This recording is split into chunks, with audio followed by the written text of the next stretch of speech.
Bonsoir, bienvenue à ce webinaire mensuel de restitution de résultats de recherche menés avec le Centre d'innovation du partenariat avec les patients et le public de l'Université Côte d'Azur.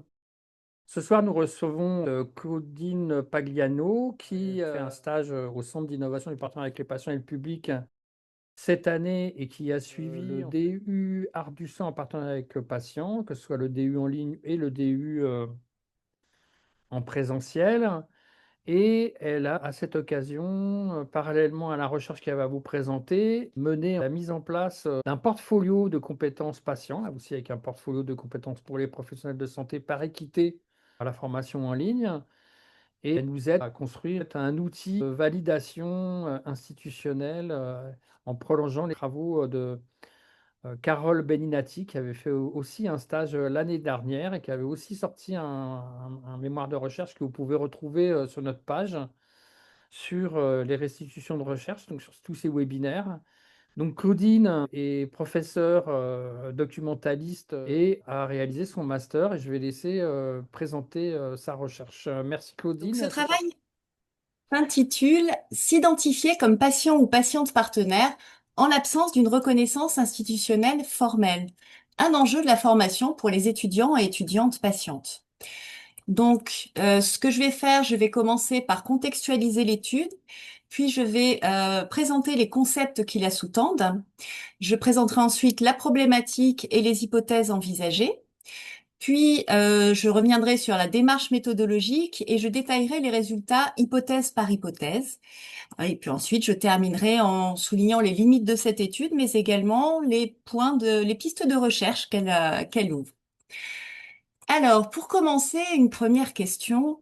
Avec quoi vivent plus d'un tiers des adultes des pays membres de l'OCDE et plus de la moitié des plus de 50 ans en France à l'heure actuelle? C'est pas à vous que je vais apprendre que la réponse c'est avec une ou plusieurs maladies chroniques ou handicaps. De ce fait, impliquer les patients dans leurs soins a un intérêt économique et organisationnel dans un contexte de pénurie de certaines professions de santé. Pourtant, bien sûr, ce qui est recherché avant tout par le partenariat patient, c'est la qualité et l'amélioration des soins pour les patients et patientes. Donc finalement, le partenariat patient se définit par le fait que le patient ou la patiente sont membres à part entière de l'équipe de soins au niveau micro, mais également du système de santé au niveau méso et macro. Précisons tout de suite que lorsque je dis que le patient ou la patiente sont membres à part entière de l'équipe de soins, on pourrait sous-entendre qu'il s'agirait d'un métier. Or, à l'heure actuelle, ce métier de patient ou patiente partenaire ne fait pas l'objet d'une certification professionnelle. Il ne figure pas au répertoire national des métiers du ministère du Travail, par exemple. Pourtant, c'est une profession en construction, comme je vais l'expliciter tout à l'heure. Euh, Depuis 2010, des formations pour les patients et patientes ont été créées partout dans le monde et notamment en France. Et ces formations visent à aider les patients et patientes à identifier et à valoriser leur savoir expérientiel. Je reviendrai sur ce que sont les savoirs expérientiels un petit peu plus tard.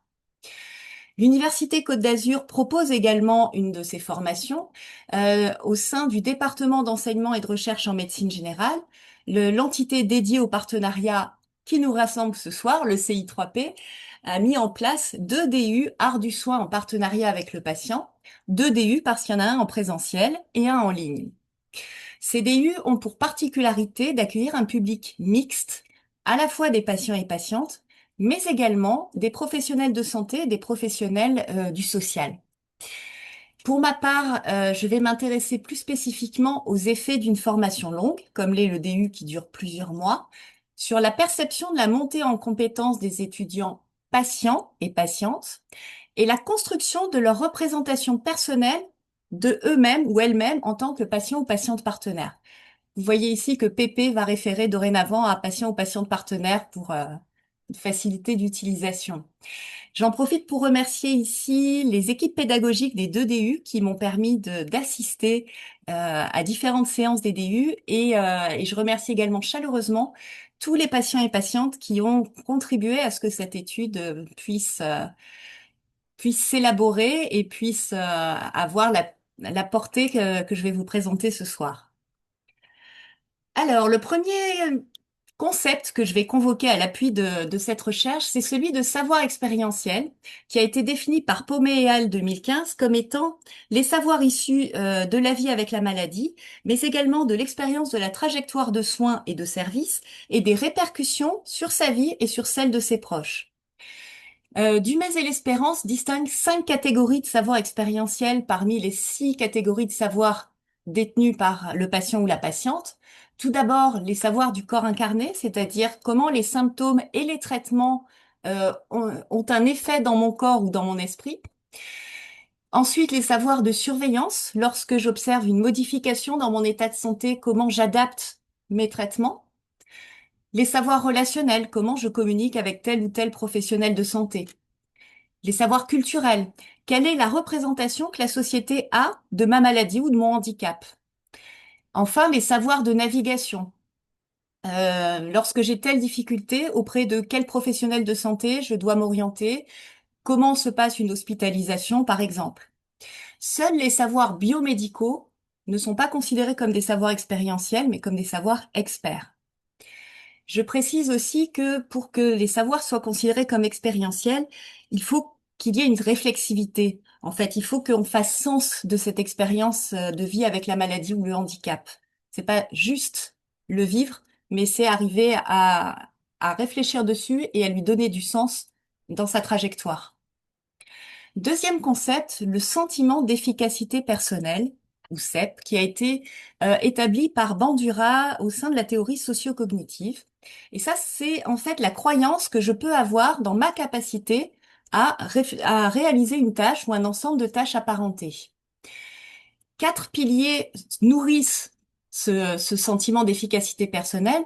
Tout d'abord, les expériences personnelles, mais également les expériences vicariantes, c'est-à-dire que d'autres font et je peux me reconnaître dans ces autres, en fait, je peux m'identifier à ces autres. C'est pas des autres qui seraient des modèles, mais c'est des autres comme moi. Troisième pilier, la persuasion sociale, les retours que les autres me font de ce que je réalise. Ces 3 premiers piliers sont des piliers qui sont activables par une formation. En revanche, le dernier pilier n'est pas directement activable par une formation. Lorsqu'on parle d'état physique, physiologique ou émotionnel, c'est quelque chose qui se situe majoritairement en dehors de la formation, notamment dans un cadre de vie avec une maladie chronique ou un handicap. Je vais également utiliser le concept d'identité professionnelle. Alors, avec toutes les réserves que j'ai émises sur le fait que le partenariat patient n'est pas considéré comme une profession à l'heure actuelle. Mais selon Vygotsky, il existe différents types de professionnalisation, parmi lesquels la professionnalité émergente, donc en cours de construction, est ressentie. Donc ça, c'est le concept de Joro et de Ketley 2011. Et je vais utiliser la notion d'identité professionnelle en utilisant ces construits qui ont été élaborés par Redondo et donc l'axe praxéologique, je reviendrai dessus.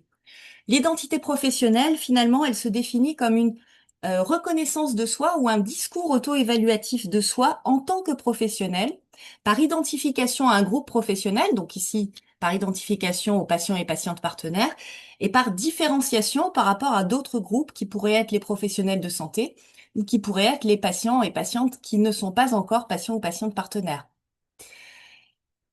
Je précise enfin que ce sur quoi je vais plus longuement parler ce soir, c'est sur le lien entre l'identité professionnelle et le sentiment d'efficacité personnelle.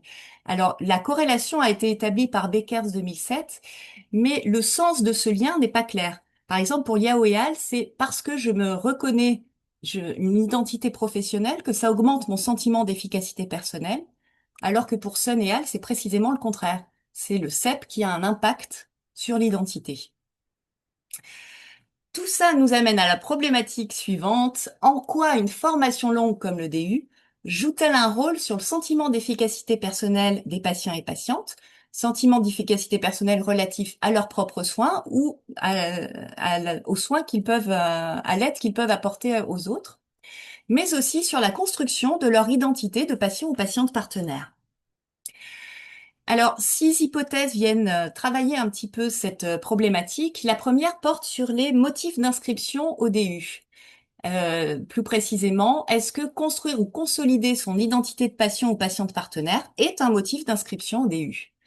La deuxième porte sur l'identification des savoirs expérientiels. Est-ce que le DU favorise ou donne en tout cas le sentiment de le favoriser aux patients et patientes? Les trois hypothèses suivantes portent sur le sentiment d'efficacité personnelle. Tout d'abord concernant ses propres soins, mais également avec un focus sur la relation de partenariat avec les professionnels de santé, et enfin sur la capacité à aider autrui dans ses soins. Enfin, la sixième hypothèse établit une relation entre l'augmentation du sentiment d'efficacité personnelle et la construction de l'identité de patient ou patiente partenaire. Pour évaluer ces hypothèses, j'ai tout d'abord élaboré un questionnaire qui a été proposé aux étudiants et étudiantes des deux DU, mais seulement les patients, puisque donc c'est mon sujet d'étude, mais également aussi, c'est un peu redondant, mais également à un ensemble de patients et patientes qui vivent avec une maladie chronique ou un handicap, qui ont constitué un groupe contrôle. L'idée, c'est de voir si entre fin février, qui constitue notre temps 1, et fin avril, début mai, qui constitue notre temps 2, il y a eu une évolution, et une évolution qui soit significative par rapport à des patients et patientes qui ne suivent pas le DU. Le questionnaire a porté tout d'abord sur les motifs d'inscription. Donc là, j'ai repris l'échelle de Niels et Hall 2009. Sur le sentiment d'efficacité personnelle. Alors, comme il n'existait pas d'échelle qui reprenne les 5 catégories de savoir expérientiel postulées par Dumez et l'Espérance et qui de plus permettent d'évaluer ce qui concerne l'aide à autrui, j'ai construit une échelle particulière pour cette étude. Troisième élément vu à travers le questionnaire, c'est la perception de soi comme patient ou patiente partenaire. Le questionnaire nous a permis d'avoir des données euh, quantitatives, des données descriptives. Le questionnaire a donc été complété par 7 entretiens semi-directifs visant à avoir des données explicatives, entretiens qui portent sur l'ensemble des hypothèses. Venons-en maintenant aux résultats, hypothèse par hypothèse. La première, c'est les patients et patientes s'inscrivant au DU Art du soin cherchent à construire ou consolider leur identité professionnelle de patient ou patiente partenaire. C'est vrai, c'est le motif qui est le plus fréquemment cité dans les réponses au questionnaire, me rendre plus légitime dans mes actions de PP. Plus précisément, si on regarde les entretiens, sur les 7 personnes interrogées, 3 personnes expriment un lien explicite avec l'envie de se positionner en patient ou patiente partenaire. Je suis allée au DU aussi pour peut-être devenir après patiente partenaire. Pour 3 autres, qui se positionnent comme étant déjà patiente partenaire, il s'agit de questionner la légitimité de leurs actions et justement de travailler cette légitimité, soit pour soi, ça va me faire évoluer dans la façon dont je me perçois, soit par rapport à autrui, une validation de ce statut, une reconnaissance. De ce fait, on peut considérer que notre hypothèse est majoritairement validée. Deuxième hypothèse, le DU donne le sentiment aux patients et patientes de mieux identifier leur savoir expérientiel.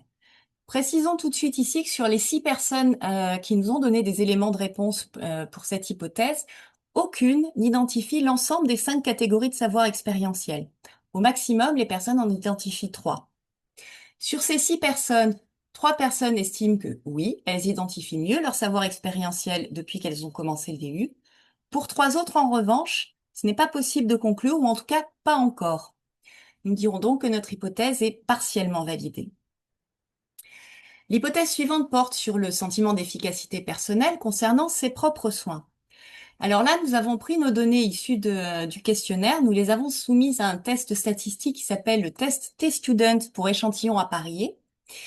Et ce test T-Student met en évidence le fait qu'en réalité, comme cette valeur P est très haute, elle est largement au-dessus de 0,05, nos données ne vont pas pouvoir avoir une dimension statistiquement explicative. En fait, ce que veut dire ici le 0,21, c'est qu'il y a 21% de risque que ce que l'on va observer dans les réponses du questionnaire soit simplement dû au hasard. C'est trop. Ce qui est normalement accepté comme part de risque, c'est 5% en sciences humaines. Cependant, on peut quand même regarder les statistiques descriptives pour voir un petit peu les tendances. Ce qu'on voit, c'est que pour le groupe contrôle, la C moyenne, c'est la moyenne du groupe contrôle, il n'y a pas de différence entre fin février et fin avril. alors que pour le groupe des étudiants et étudiantes ayant suivi le DU, il y a une légère augmentation. Et de fait, dans les entretiens, on a 2 personnes pour qui le DU n'a pas fait, en tout cas au moment des entretiens, de différence, mais 5 personnes pour lesquelles le DU leur donne en tout cas la sensation de mieux pouvoir se soigner. Ce qui nous permet de conclure à une validation majoritaire, on va dire, de notre hypothèse.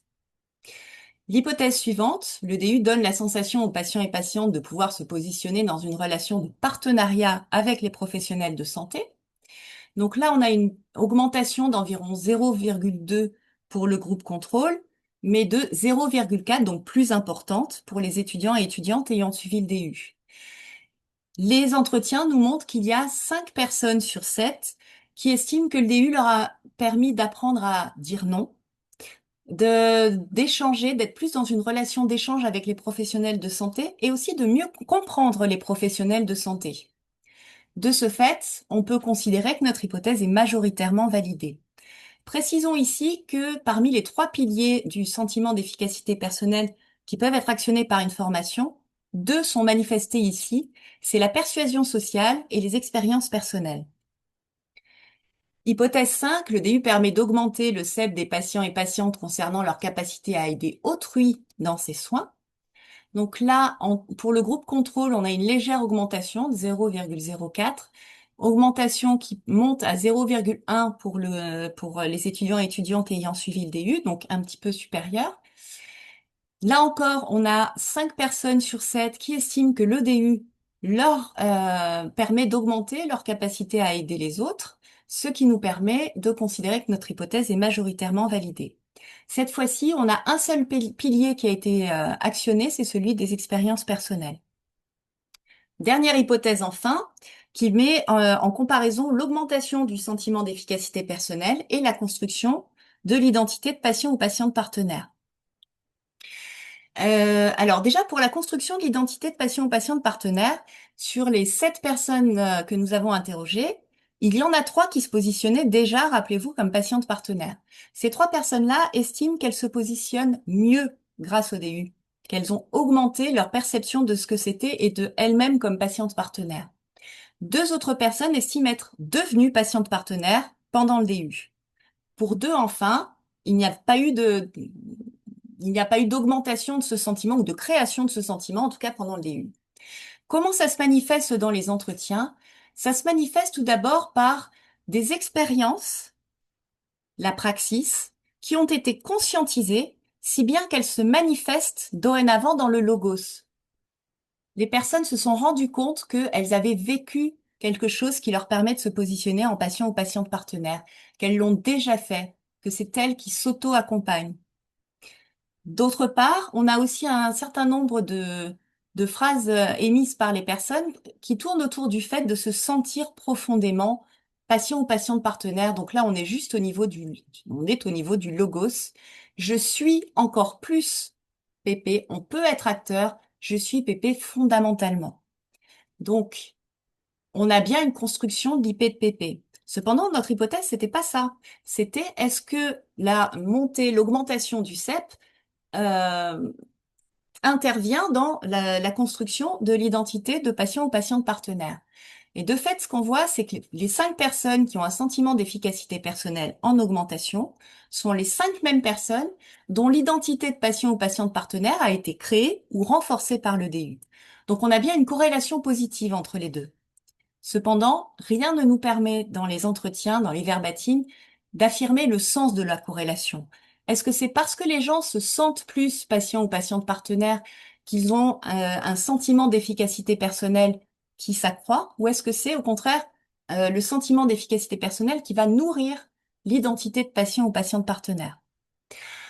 On considérera donc que l'hypothèse est validée sur le fait qu'il y a une corrélation positive entre les deux, mais pas sur le sens de cette corrélation. À ce moment-là de notre présentation, il convient quand même de souligner certains points qui seraient à approfondir.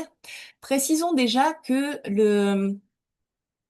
les prises de mesure ont été faites en amont du DU, non pas, pardon, en amont et en aval, mais plutôt sur l'équivalent de la barre bleu marine ici, vous voyez. C'est-à-dire que le DU était déjà commencé lors du premier entretien et qu'il n'était pas fini lors du deuxième entretien, d'autant plus que le DU en présentiel n'est à l'heure actuelle pas fini. Donc, étant donné que le sentiment de réussite fluctue au long d'une formation, il se peut que si on avait pris des mesures plus larges, on ait un résultat légèrement différent ou plus nuancé. D'autre part, on s'est intéressé essentiellement au niveau micro et pas au niveau méso et macro pour différentes raisons, mais notamment parce qu'au moment des entretiens, lorsqu'on évoquait des projets d'éducation populaire ou la place des patients et patientes partenaires dans les projets de recherche, on voyait bien que ça faisait pas image pour les patients et patientes interrogés. Donc c'est quelque chose qui pourrait être analysé, mais sur une prise de mesure plus longue. Enfin, au moment des entretiens, je me suis rendu compte que trois des personnes qui s'étaient positionnées comme étant patients ou patientes partenaires en renforcement ou en devenir, étaient en fait également thérapeutes. Donc il serait intéressant de voir si ce double positionnement, patient partenaire, professionnel de santé, joue un rôle dans la représentation de soi en tant que patient ou patiente partenaire. De même, il serait intéressant de voir si le genre des patients et patientes joue un rôle. Mais sur les 7 personnes interrogées, j'avais un seul homme. Cet homme a beau être formidable, ça reste un peu court pour déterminer si le genre joue un rôle. Et un autre paramètre qui aurait pu être très intéressant, c'est l'ancienneté dans la maladie. Est-ce que si on est malade depuis longtemps, entre guillemets, on se positionne plus facilement en tant que patient ou patiente partenaire? Sauf que pour utiliser ce paramètre-là, il aurait fallu déterminer si on considérait l'ancienneté de symptômes ou l'ancienneté diagnostique. Sachant que pour certaines maladies, il peut s'écouler des dizaines d'années entre les deux. Je pense par exemple à l'endométriose, pour laquelle il y a une très longue errance thérapeutique, ou au lipodème, qui n'est pas forcément reconnu, et même connu par certains professionnels de santé. En ce qui concerne l'échelle de sentiment d'efficacité personnelle, j'ai dit tout à l'heure qu'elle avait été créée pour cette étude. Or, en la faisant passer en l'utilisant pour le questionnaire, on s'est rendu compte qu'il y avait pour certains items des effets plafonds. Donc ça veut dire qu'il faudrait la stabiliser si on voulait s'en resservir pour faire une autre étude qui porterait précisément sur le sentiment d'efficacité personnelle des patients et patientes. D'autre part, cette étude s'est intéressée à l'augmentation du sentiment d'efficacité personnelle, mais quid de la montée en compétences réelles? Et plus précisément, il serait intéressant de voir si, lorsque on travaille sur le sentiment d'efficacité personnelle, on peut aider les patients et patientes à monter en compétences. Mais pour le moment, il n'existe pas, à ma connaissance, d'indicateur explicite de montée en compétences, donc j'ai pas pu faire cette comparaison, mais elle serait certainement riche d'enseignements. D'autre part, pour le professeur en sciences de l'éducation Witorski, il existe un lien au sein de la professionnalisation, en fait, une tension entre la reconnaissance par l'environnement de la légitimité dans une profession et la reconnaissance par soi. Donc il y a bien un lien entre les deux et il serait intéressant de voir si, lorsqu'on se reconnaît soi-même patient ou patiente partenaire, ça peut participer par ricochet à la reconnaissance du partenariat patient. Alors, comme j'ai été accueillie par le DU Art du soin, je me permets de faire quelques propositions. Suite à cette étude, tout d'abord, on a vu que 2 des piliers du sentiment d'efficacité personnelle avaient été activés. Or, il y a aussi le pilier des expériences vicariantes qui pourrait être utile pour renforcer encore le sentiment d'efficacité personnelle. Donc, ce serait une première suggestion. Deuxième suggestion, on a vu que les patients et patientes, aucun n'identifiait l'ensemble des 5 catégories de savoir expérientiel. Donc, peut-être proposer quelque chose pour les aider à identifier ces 5 catégories. Et ce quelque chose pourrait être le portfolio qui a été développé depuis cette année au sein du DU en ligne et qui a été construit à partir du référentiel de Montréal, du référentiel des compétences de patients et patientes partenaires de Montréal. Donc, avec des savoirs expérientiels. Là, l'expérimentation est encore en cours, mais si cette expérimentation s'avère positive, on pourrait peut-être généraliser ce portfolio au DU en présentiel et pourquoi pas à tous les DU qui s'intéressent au partenariat patient. Alors, Carole Beninati, qui me fait l'amitié d'être là ce soir, a démontré brillamment l'an dernier que le portfolio de compétences pouvaient largement participer à une reconnaissance institutionnelle du partenariat patient. Or, pour asseoir la reconnaissance de soi par soi, il est important en fait de réaliser une activité subjectivante, qui est un critère de professionnalité émergente. Un portfolio, c'est tout à fait un cas d'activité subjectivante. Donc, en ce sens, le portfolio permettrait non seulement d'asseoir la reconnaissance institutionnelle, mais également de favoriser la légitimité ressentie, sachant que l'un nourrit l'autre, l'une nourrit l'autre. Je vous remercie pour votre attention. J'étais un petit peu plus longue que prévu, mais je suis disponible pour toutes vos questions. Alors bravo et merci Claudine. Juste prolonger parce que le jour de ta soutenance, il y avait aussi de la soutenance de tous les étudiants qui font le DER du soin en partenariat en ligne. Et une des grandes questions, je ne sais pas si tu as eu le temps de regarder les vidéos des soutenants, mais J'en ai regardé quelques-unes, mais pas toutes. une des grandes questions, c'est vraiment à laquelle ont répondu pas mal d'étudiants, c'est que le portfolio les a aidés à construire en fait leur soutenance et à identifier ses compétences. Donc c'est un outil qui s'avère pertinent. Alors on a proposé de faire un focus group en plus du questionnaire que tu as envoyé et qu'on va organiser, je pense, assez rapidement maintenant pour essayer de voir, sachant que vendredi prochain, il y a aussi des étudiants qui font le DU présentiel qui soutiennent. Donc on va en faire certainement après, dans la semaine suivante, quoi. Donc, voilà. Oui, et il est aussi prévu justement une évaluation après cette deuxième soutenance pour voir si le portfolio induit une différence ou pas. D'accord. Alors, merci à toi, puis merci à Carole d'être là et puis d'avoir fait ce travail préalable sur le portfolio. Et merci d'avoir présenté ce travail qui était certainement une surprise pour nombre de patients partenaires, en tout cas pour la forme qu'ont donné ces résultats de recherche.